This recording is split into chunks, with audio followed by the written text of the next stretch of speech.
Hello, I'm Scott Buttram with the Tribune, here with Democrat nominee for the Secretary of State position of the state of Alabama, Heather Milam. Heather, welcome to the Tribune office. Thank you, Scott. Glad to be here. Define for our viewers, what is the Secretary of State's position? How do you define it? How do you envision that office? When I speak to groups who really don't know much about the Secretary of State office, I often will say that it's the largest filing cabinet for the state of Alabama. So all the files and the documentation and paperwork goes through our office. If you apply for a business license, that goes to the Secretary of State's office. If you, our campaign financing reporting goes through the Secretary of State office. The Secretary of State's the official notary public for the state of Alabama. Mm-hmm. But what most people understand the Secretary of State to do is sort of the arbiter of the election system. So election results come through our office, and we manage voter files and all of that. So it's, I think, very important to have a voter rights champion within that office, because it is such an important office. Which brings us to what motivated you to run? What motivated you to run? Voter empowerment. I saw that there was a great need for that. Here in the state of Alabama, we have condensed voting into a 12-hour window on Tuesdays. Mm-hmm. Now, that was something instituted many decades and decades and decades ago. It had to do with farming and when people could get to the polls, but that's not the society in which we live. So with other states implementing things like early voting that make participation in democracy a little easier, I'm seeing these solution-oriented policies being implemented in Alabama's one of only 15 states that doesn't offer some form of early voting. Mm-hmm. I think that's a problem. I've spoken to too many people, myself included, that I shouldn't touch the microphone. I apologize. It's okay. You probably just blew a couple of eardrums out, but everybody will be fine. They can read your lips. This is, you can tell this is on the fly. But you know, we are only one of 15 states that doesn't have some form of early voting, and I've spoken to too many people, and I have had the same problem of getting to the polls on election day just to exercise our right to vote. And my opponent is someone who has said on the record that voting is a privilege. And I disagree with that wholeheartedly. I think voting is a right. If you look at the 26th Amendment, we're guaranteed the unabridged right to vote at the age of 18. So, you know, voter empowerment is very important to me. We rank, there was a recent Pew article that was released. Alabama ranks 46th in voter participation. And I want to fix that. I want more people participating in the democratic process. And this is a conversation you and I have had before regarding municipal elections and, sure, and the poor turnout and the poor representation for those elections. And is a lot of that just voter empathy or apathy, rather? Yeah, I think that's part of it. You know, you hear from young adults who believe that their vote really doesn't matter. Mm-hmm. But I think that the whole systemic issue has created this air of, does my vote really matter? Is it worth me working really hard to, you know, get my child up earlier than normal so that I can get him to school before 8 o'clock, so that I can make it down to the rec center before I have to go into work? Or as a nurse, can I rush back, if I work at UAB and I live in Gardendale, mm-hmm, is it possible for me to rush back to Gardendale on my lunch break and vote and get back to UAB in time? Probably not. And so I think a lot of people think it's just impossible for me to vote. So I do think voter apathy is a problem. I'd like to see more conversations within history classes in high school. You know, I had a civics teacher in high school, you probably did too, who taught us the importance of voting and participating in that. But I don't know that we're doing enough of that these days. And so I just think that there are a lot of things that we can do. Voter apathy is sort of a symptom of, I think, a greater problem. Okay, let's go back to the early voting idea. We do live in a state, as you and I both know, with a very tight general fund budget. There's nothing left over. So who would fund early voting? How much would it cost the state? And are you talking about primarily for state and federal elections, or for municipal elections, or all elections? And what would be the cost of having those polling places available for more than one day. I don't think that I would know that until I can have a conversation with all 67 counties and the local municipalities. What I can tell you, though, is that I've had conversations with probate judges and circuit clerks across the state. Not in every county, but I have spoken to those in red counties and I've spoken to those in blue counties, those who have identified themselves as Democratic, Republican, and Independent. And all of them, at least from my own anecdotal observations and conversations, have said that early voting would be a good thing, and here's why. When you cram your election process into a 12-hour window, you are pushing all of your resources into a condensed amount of time and having to process all of that. If they had the opportunity to spread the resources out over 2 or 4 weeks, it would mitigate the resources needed. Now, we haven't done it, so that we'd have to go and research that and make sure that that's okay, but we also only have to look at other states who are doing it and have said that it is very effective. I spoke to one gentleman who lives in North Carolina at a tailgate in Huntsville a few weeks ago, and he said every time he votes, he goes into his local library just down the street from his church on a Sunday afternoon right after he gets out of church, and that's how he participates in the voting process. So I don't know that it was, the hard cost would have to see. We just simply don't know that yet. But based on the research that I've seen, it would mitigate the resources needed to conduct the entire election. If you were to be elected as Secretary of State, would that be your primary focus, or would you identify another issue as your number one issue? Voter empowerment's a big one. You and I have spoken about that. That's something that I'm very passionate about, but also efficiencies. I think one of the things, getting back to the voter apathy question that you had earlier, I think one of the problems is that we don't see our values reflected in our elected officials.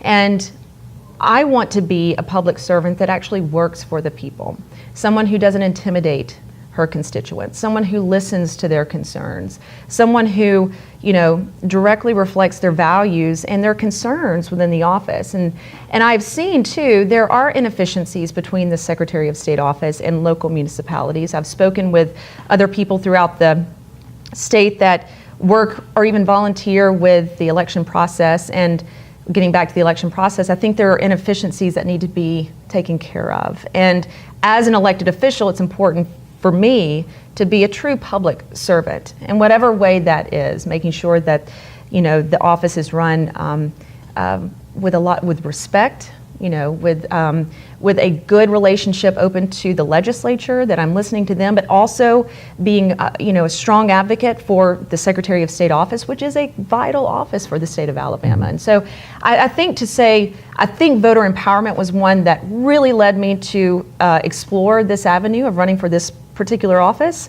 But there are so many other things that we can do as elected officials than just one thing or another. And so I'm ready to get into Montgomery and be a true advocate for the people that I'm working for and who hired me, and those are the voters. This is your first run at public office, and it's a big one. What would you say to those who say you're not prepared for this? You don't have the background for this. You haven't held office before. How would you answer those objectors? Well, I would probably respond with, what makes you say that? My background has included a lot of things, running a now closed small business, which was challenging in and of itself. I have been a part of a for-profit, and even in the nonprofit world, I have volunteered for many campaigns, running a newspaper. As you know, you get to see the insides of, at least with our experience, local politics and municipal politics within the Jefferson County area. And so I've seen some of the, as I might call it, the innard workings of what the local political structure is, but also on the state level. And so I don't come at it with no knowledge, and I don't come at it with no experience. I had someone on social media call me a girl and say, what does this girl think she can do? And I had to remind them, I am a 39-year-old woman, and I can do this job. I'm very confident in my abilities. When men run for office, there are studies that have shown this, and we learned this in Emerge Alabama training. When men run for office, they have to be asked one time to run for office, and then they say, okay, let's do it. Women have to be asked 7 times to run for office. And we go through our resume to make sure that we are qualified, we can do the job.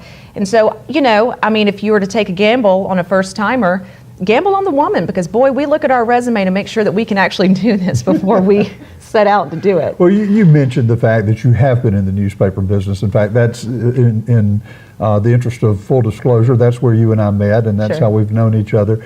And I've told people before that one thing about the newspaper industry is you are forced to hear both sides of the story. Sure. And you could go in very opinionated, but that opinion can change as you begin to hear two sides.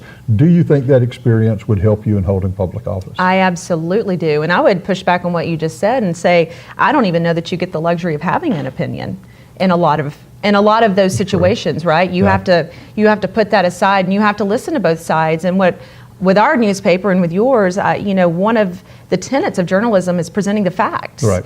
And I think that as a true public servant, that's what you have to bring to the table is you've got to listen to the dialogue, you've got to listen to the discourse on both sides. And generally speaking, when you come to some compromise, it's a compromise. That means that both sides give a little bit, but you come out of it with the story, Right. with the facts, with the situation that works best for everyone. And so I no doubt believe that my experience with newspapers will make me a better public servant. Your opponent was in the news recently. A lawsuit was filed by the ACLU, probably not the most popular group in the state of Alabama, and they are suing him because he has blocked individuals on his Twitter feed. You spoke with the Tribune about that, as did Mr. Merrill, and both shared your opinion on that. You want to kind of restate for our viewers today how you feel about that, what your position is there? Sure. If you conduct state business on a social platform or a public platform, and then you begin to silence voices, I do think that there's something wrong with that. If you want to silence voices and you want to block people, then conduct state business exclusively on the state-run account. I don't think that that is hard to understand. I don't believe that, again, if you're choosing to have the conversations on a public platform, such as my opponent was, and that is sort of the tenet of the... Twitter's not really a pub, that's a private company. It is a private company. And the government has no control, no regulation, and in fact has been told in some quarters, bug off, this is a private business, we can operate it any way we want. So how do you know sometimes if you're even hearing from a real person or if you're hearing from a bot or a troll under an anonymous name? That's fair. His account is verified. So is the state account. Yeah. And so there's no argument. He is using it for communication. We've seen that. And I also think that it's an ineffective way of being a leader. One of the things that I've learned through my experience in management, but also through studies and in college, is that one of the ways in which you can be an effective leader is to listen. And it's a quality that's hard to internalize, especially if you're type A, especially if you are led by your ego. But, rather than blocking, don't we deserve someone in public office who's willing to at least entertain our ideas, at least entertain our questions? And if it really is annoying, and trust me, I have had plenty of experiences so far with people on Twitter and Facebook and Instagram and email and on our website that have said very harsh things to me. But it's not worth blocking them. It's just not. If it is really that vile, then just don't use the platform. But a lot of Alabamians and a lot of his constituents have said, look, you have been communicating with me on this platform and then you just silenced me. And we've also seen that in a lower court in New York that the current president was sued for blocking people, and he was engaged with his own personal Twitter account, and he was blocking people, and those suing him won, and he had to unblock these individuals because it was the platform that he was, in some cases, issuing declarative statements from the President of the United States of America. And, the Secretary of State office is very important. Well, I think we can agree. Social media does have a very antisocial side. And it is going to be a challenge for anybody holding public office, no matter what party they represent. Oh, listen, I do believe that it is the Wild West in a lot of ways. I think that law is still trying to catch up with some of the... That's one of the nicer analogies I've heard, by the way, the Wild West. The Wild West was pretty wild. Yeah, it was. And social media can be pretty wild. If you wanted to, or if you needed to, and you do now, sum up your race, your platform, Sure. in about 30 seconds, have a direct conversation with our readers. Wow, that's great. I will. Well, I'm a lifelong Alabamian, and generations of my family have grown up here. And I was frankly tired of seeing my state run inefficiently. And I'm tired of being last in so many things. In studies of the quality of life, we rank virtually last in all those studies. I want to improve the efficiencies of Montgomery. I'm tired of the corruption. And I think it was just time for people like you and me to start running for office. We're qualified, we can do it, and we can get down there and make a difference. And I think more than ever, we have a real opportunity to vote person over party here in our state. And that's what I would encourage you to do, is just consider the candidate, consider their background, and consider their motives and their values, and make sure that they're there working for you. And above all, vote. Make sure you get out November 6th and vote. And be sure as well to hold your public servants accountable, because when you elect them, they work for you and you pay their salary. And so that's what I would encourage your listeners to do. Heather Milam, Thank you. the Democratic candidate for the Secretary of State office for the state of Alabama, thank you for joining us. Thank you. And we hope to have you back after Election Day, win or lose, and talk Sure. about some other things affecting the state. I would be happy to be back. Thank you so much. Thank you. And thank you for joining us.